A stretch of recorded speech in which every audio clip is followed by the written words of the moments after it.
Okay, by way of a more in-depth, within reason viewing of, first of all, this is going to be the antique handguns for the December 2020 Firearms Auction. Thanks for watching. I'm Brad Ward, Ward's Auctions and Bud Haynes Auctions, and this is a brand new YouTube channel for us as well. So anybody who was following the other one is not following this one. So if you want to, not that there was that many, but go ahead and click subscribe so you can get, and this one will be just firearms videos that'll go on this channel instead of all that mixture of everything. So this was originally 200 Echo in the catalog. So if you were looking at it before, it was registered as a prohib, and probably said right in the catalog that it was registered incorrectly. Nice little Cooper pepper box, and we're just going to sort of cycle through. This one has the hammer at the bottom. You can watch the functionality of it. Locks up reasonably well, depending on the minute. All things considered, a very nice action. Almost no bluing left in it, leaving a beautiful patina, and has the fitted box, which is always so awesome, with the flask, ramrod, cleaning rod, nipple tool, and then of course it closes up there. There's an old tag in here from some retail situation that it might have been in at some time. So this one is now lot 483 Alpha, and it'll be, it's already updated on the bidding site, and now it's an antique. So we have two others though. For example, this one is currently registered as a prohib, 12.6 prohib, but it's a pinfire, and we've sent off the documentation to the feds, and by sale time it might be modified and it might not. But by the time we can transfer it, something will have to have been changed, but they were done incorrectly at some point. This one's more loose, as you can see. It's not working as well as it did when it was brand new. It's got notches in it. I would imagine that's how many cheating gamblers it shot back in the day. And so that one is more of a bit of a paperweight, if you will. This one though, currently registered as restricted, is 150 Bravo, bidding on the site right now. If we get that changed by sale time, it will get a new lot number. We will notify anybody who is the high bidder on it to say we've changed it, to move it out of the restricted lots in the 150s to show that it has a new lot. But this is a 10 fire, 10 shot. Just listen, it's just so snug.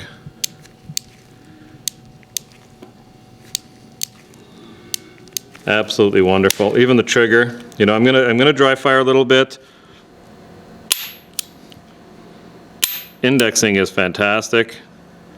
Almost like, I don't want to say like new, but boy oh boy, the quality on this one is second to none. So bid on this one with confidence, whether it's restricted, fortunately not prohib, so whether it's restricted or we get it to antique status. And even after the fact, if we don't get it done in time, it should be done after, shouldn't be, but again, I can't guarantee it. You have to bid on what it is on sale day. $2.99, it's gonna get a new tag. On the flintlock, this one is a what you see is what you get kind of a deal. It's got rusted surface rust on it. Action is operating. It's a bit stiff though. I want to just dry fire that onto an empty nipple. So kind of what you see is what you get. Functional. And 393 single action. This is the XL Navy.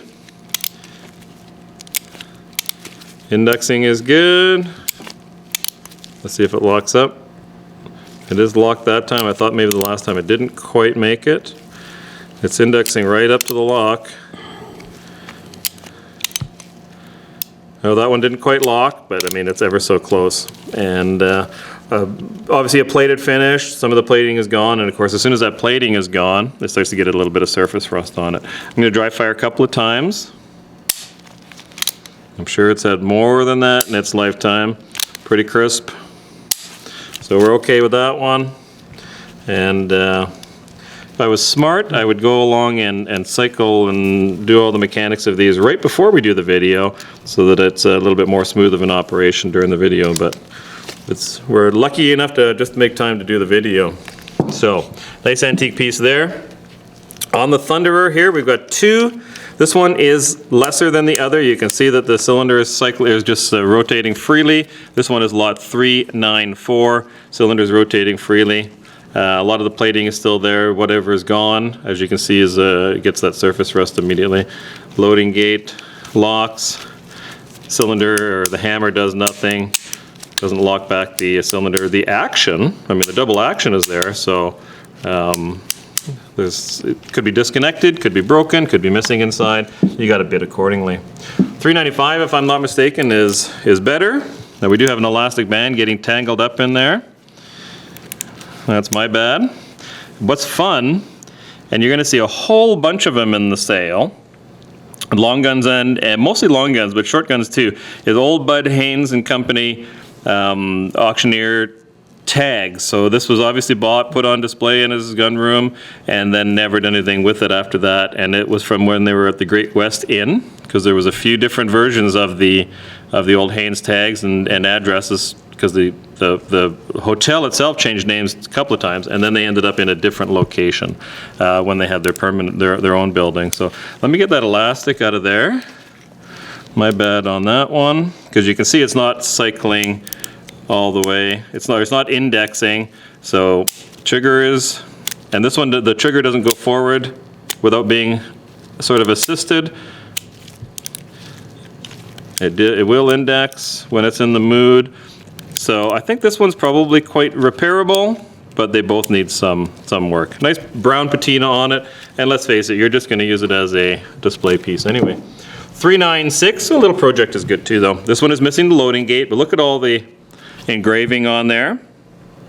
Very nicely done. Really fine checkering on the grips. Indexes, if I'm not mistaken, indexes really quite nicely. Locks up pretty nicely, like you can see a little bit of movement, but you know, you're to be expected. But it is indexing all the way through to lock up. Nice brown patina on it, double action. This is a pinfire piece, but there's no pieces getting damaged in there, so a little bit of dry firing. Again, I'm sure it's had a lot more than that in its lifetime. We're not going to do any bore pictures on handguns this time, but we are adding some for long guns. And so this will be the first sale that we're doing that. $397 is a good solid, usually the larger pieces are not favorite for me, but this one is a good, neat, solid piece. Just listen to the indexing. You know, you can just feel that heavy mechanics. Locks up, locked up, locked up. Yeah, very, very nice. I'll pull the trigger a couple times.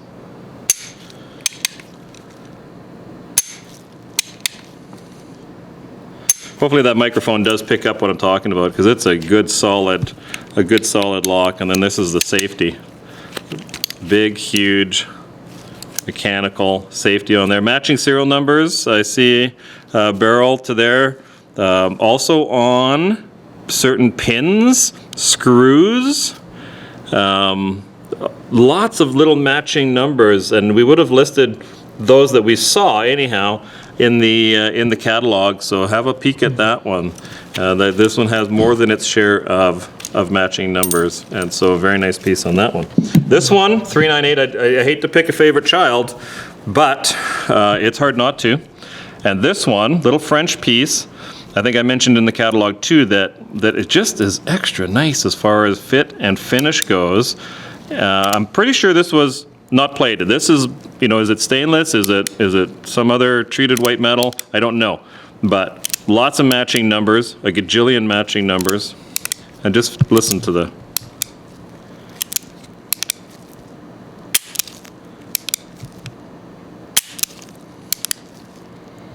Just solid as a rock, absolutely solid as a rock. Every piece of mechanics, nothing sloppy at all. It all fits or moves around very nicely.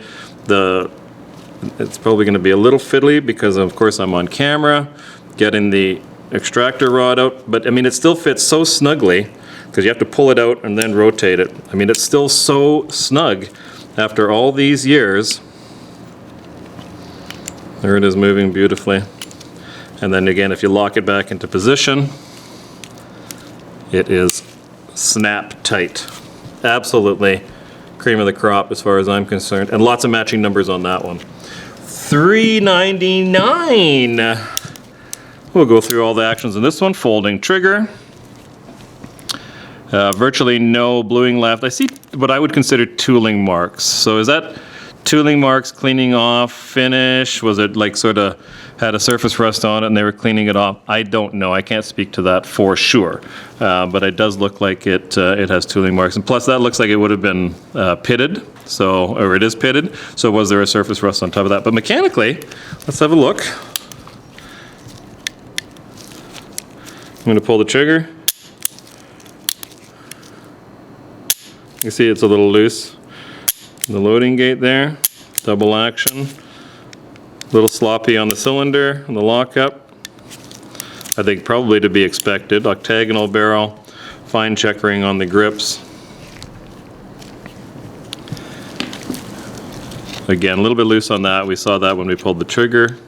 Definitely worth a little restoration. I forget what this thing's all about. Is this a signal?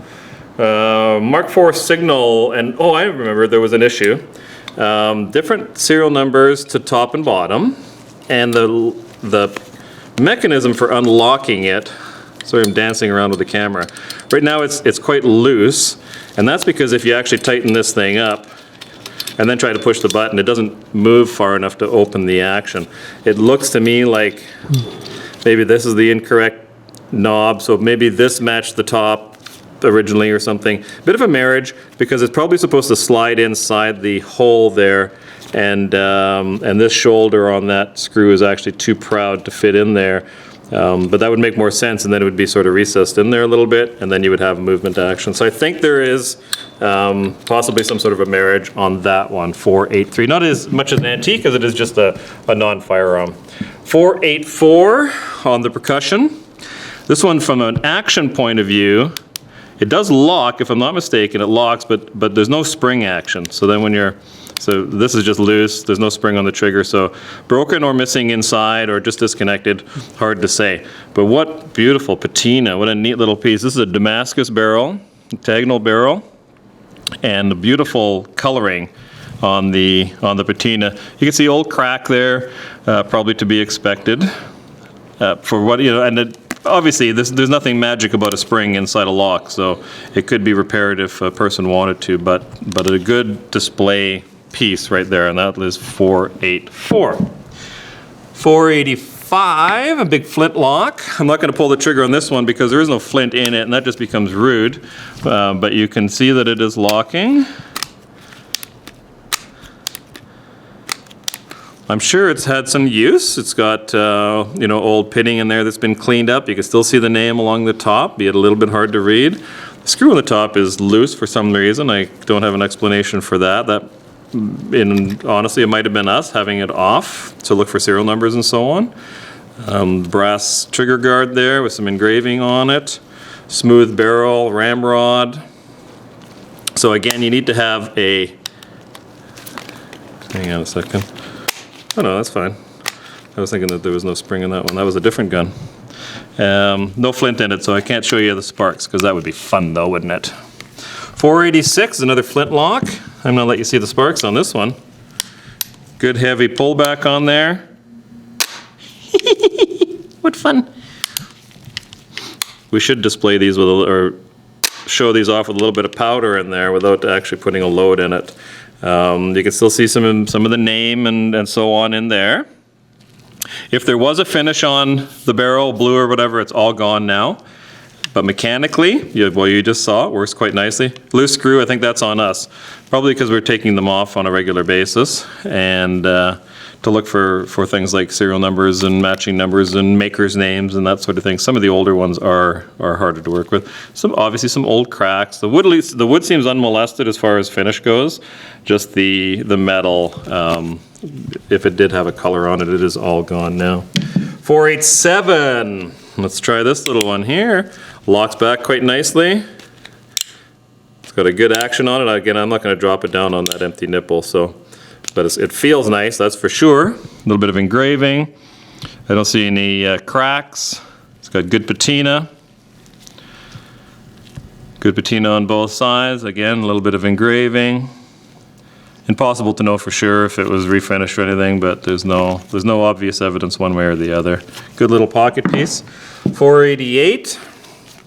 This one's got a few miles on it, on the 1851. Not indexing there, as you can see, but cylinder or hammer is locking back and dropping.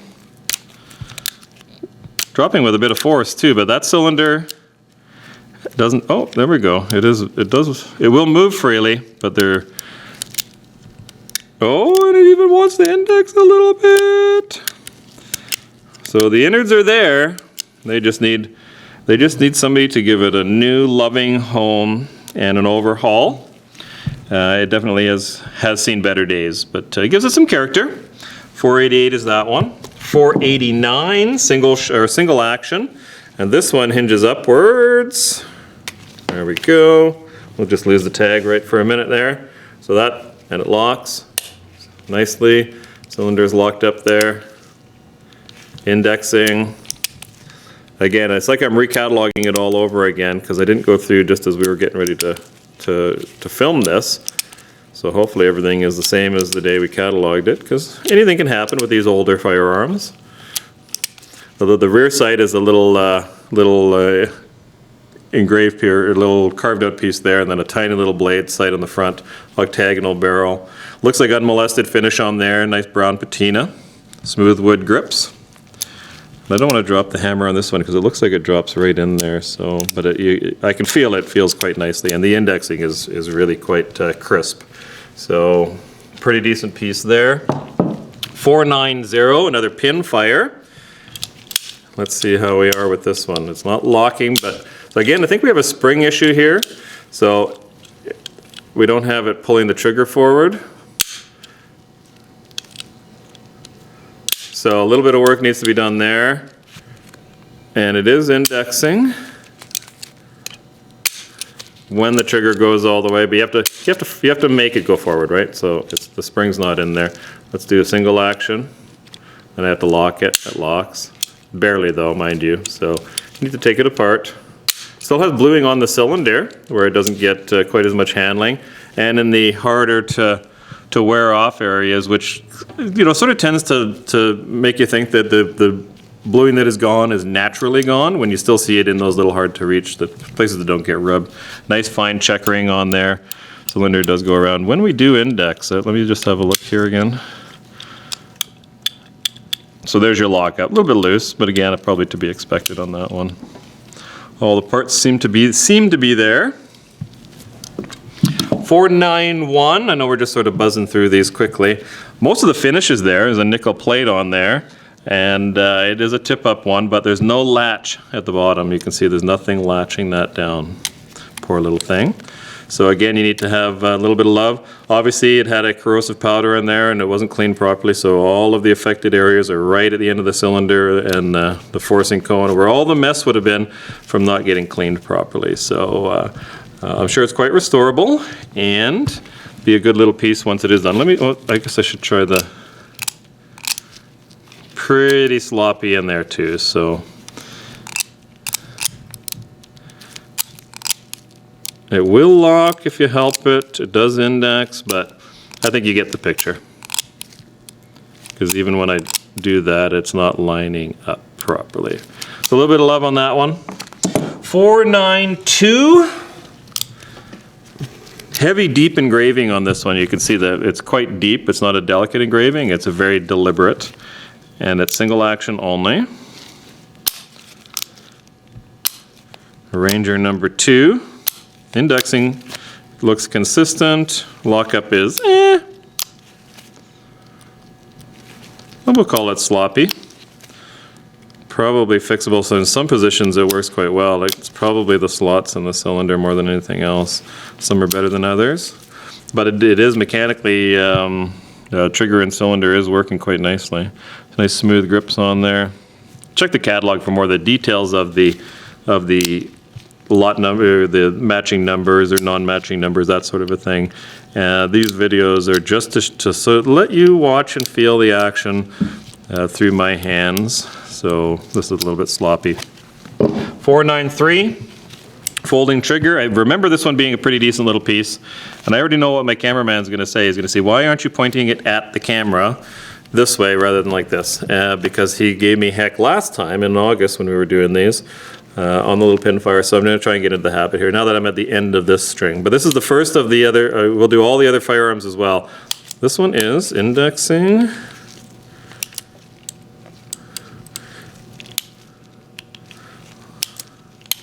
I did not index that time, so what is happening there? I can't speak for sure. Let's try double action. If I help it. So it needs a little bit of help, and then once it engages, so something's a bit worn or sloppy in there. It's a cute piece though. Folding trigger, lots of matching numbers I can see on there, 11, 11, 11, even on the trigger. And smooth wood grips, octagonal barrel. Looks like unmolested missing finish, so I'm sure it was worn off naturally. There's some proof marks on the cylinder and so on. So that pretty much takes care of all of the antique pieces, handgun-wise, and a couple that we're hoping will be antique, whether it's before the sale or after the sale, we don't know for sure. So thanks for watching. wardsauctions.com. It's December 12th, 2020 is this sale, bidding right now. 780-451-4549 is our phone number, and of course in the description below you'll have contact info and whatnot. So this is, stay tuned for more of the videos of all the restricted, prohibited, non-restricted, etc. Thanks for watching. Brad Ward here.